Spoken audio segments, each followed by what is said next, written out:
오늘 함께 나눌 하나님의 말씀은 출애굽기 17장 1절에서 16절까지입니다.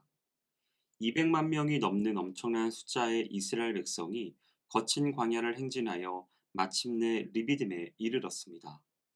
하지만 불행히도 그곳에는 마실 물이 없었습니다. 길고 긴 광야를 통과하는 여행자에게 마실 물이 없다는 것은 곧 죽음을 의미합니다. 따라서 지금 이스라엘은 심각한 사태에 직면하게 된 것입니다. 예외 없이 패역한 백성들은 또다시 모세를 원망하기 시작했습니다. 그토록 많은 하나님의 이적적인 섭리를 경험했음에도 불구하고 아직도 하나님을 의뢰하지 못하고 불평하는 그들이 참으로 한심스럽습니다.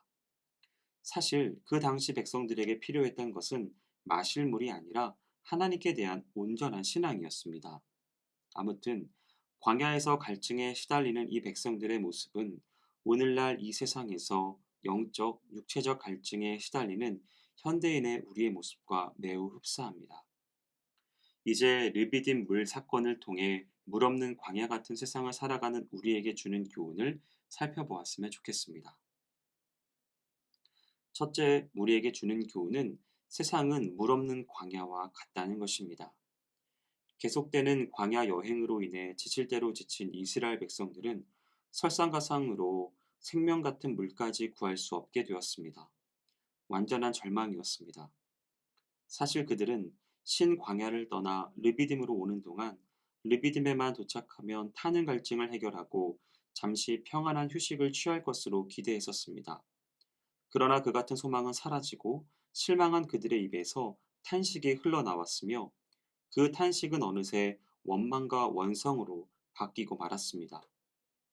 이처럼 먹을 물을 구했으나 그것을 얻지 못하고 실망할 수밖에 없었던 이스라엘의 아픔은 곧 죄로 오염된 이 세상을 살아가는 우리들이 겪고 있는 아픔이기도 합니다.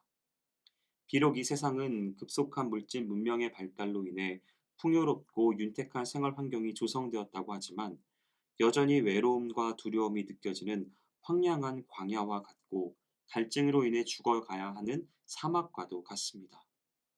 다시 말하면 우리들은 지금 무지갯빛 같은 현실에 거하고 있는 것이 아니라 좌절과 실망, 실패, 참담한 환경이 널려 있는 광야 같은 세상을 살아가고 있는 것입니다. 그러나 이런 절박한 상황 중에서도 우리가 절망할 수 없는 것은 바로 이 광야야말로 하나님을 만날 수 있는 가장 적절한 장소이기 때문입니다. 실로 이스라엘은 놀랍게도 죽음이 상존하는 땅 광야에서 홍해의 갈라짐, 구름 기둥과 불 기둥, 만나와 메추라기 등으로 역사하신 하나님을 만날 수 있었습니다. 성도 여러분, 좌절과 실망이 있고 괴로움과 고뇌가 있으며 갈증으로 시달리는 광야 같은 세상에서 원망하며 시간을 허비하지 말고 살아계셔서 역사하시는 하나님을 찾으십시오. 성도에게 있어서 물이 없는 광야는 죽음과 원망의 땅이 아니라 하나님을 가장 절실히 만날 수 있으며 그분의 넘치는 위로를 받을 수 있는 곳입니다.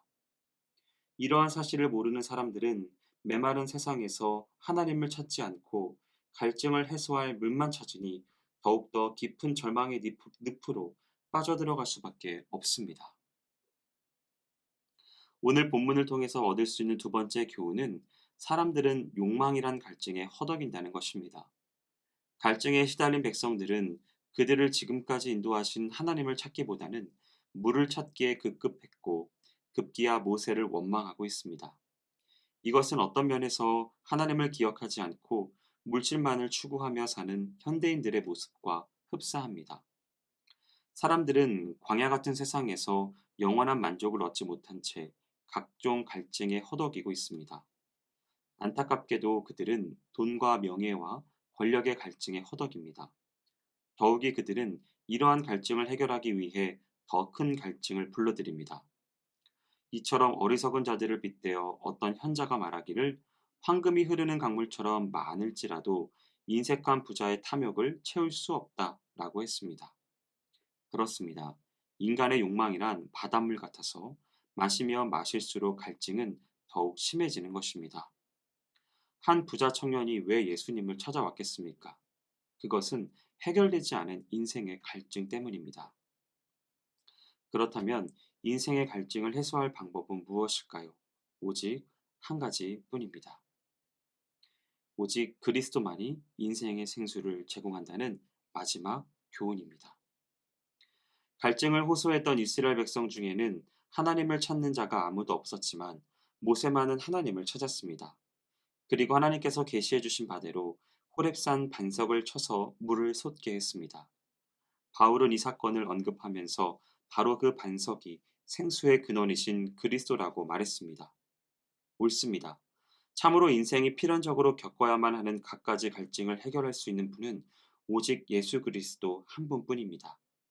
실로 그리스도가 주시는 물은 모든 이를 만족시키는 샘물이며 다시는 목마르지 않는 물입니다. 우리가 잘 알고 있듯이 히브리인 중에 히브리인이요 율법으로는 부족함이 없는 바울이었지만 명예와 권력이란 갈증을 해소할 수 없었습니다. 그러나 그가 예수를 만난 날 모든 욕망을 배설물로 여겼으며 인생의 목마름을 완전히 해결할 수 있었습니다. 성도 여러분, 우리가 부자가 된다 하여도 권력을 거머쥔다 하여도 명예를 얻는다 하여도 그리스도가 없으면 우리의 타는 갈증은 결코 해갈될 수 없습니다. 권력자가 되어도 그리스도란 반석을 기초로 한다면 그 권력은 참 행복이 됩니다. 부자 역시 그리스도를 의지하며 그리스도를 제1로 섬긴다면 그는 더 이상 물질적 욕망으로 목마르지 않을 것입니다. 여러분, 타는 목마름의 고통 속에 신음하고 계십니까? 그러면 생수의 근원 되신 그리스도를 찾으십시오. 오늘도 주님께서는 영육의 갈증으로 시달리는 자들에게 수고하고 무거운 짐진 자들아 다 내게로 오라 내가 너희를 쉬게 하리라고 다정스레 말씀하고 계십니다.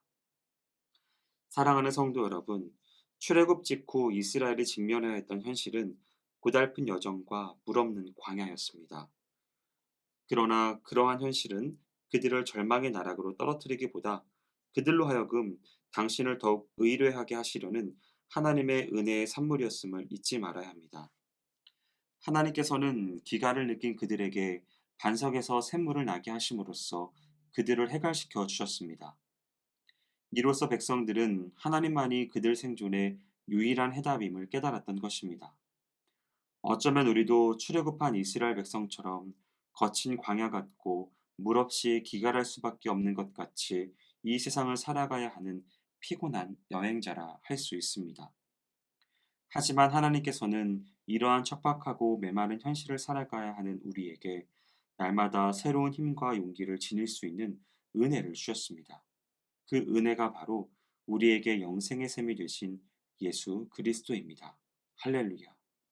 그러므로 이제 우리는 광야 같은 세상에서 헛된 욕망을 채우는 데 급급하지 말고 먼저 참 생명의 근원 되신 예수 그리스도를 찾읍시다. 바라기는 오늘 말씀을 대하는 모든 영혼들은 이 예수 그리스도 참된 생명의 근원 되신 이분만을 갈망하며 이분만을 바라는 그 믿음으로 말미암아 세상이 주는 그러한 덧없음에 더 이상 허덕이는 그 갈증을 이 더 이상 없는 귀한 인생이 되시기를 주님의 이름으로 축원드립니다. 기도하겠습니다. 우리에게 놀라운 구세주가 되시며 참 능력의 주가 되시는 주님으로 인하여 안심할 수 있는 은혜를 허락하여 주심에 감사드립니다. 큰 바위 및 샘 솟는 그곳으로 내 영혼을 숨기시어 우리에게 있는 갈증의 모든 부분들을 해결하여 주시는 그 하나님으로 인하여 안심할 수 있는 우리의 삶이 될 수 있도록 인도하여 주시옵소서. 행하여 주실 주님을 기대하오며 모든 말씀 예수님의 이름으로 기도합니다. 아멘.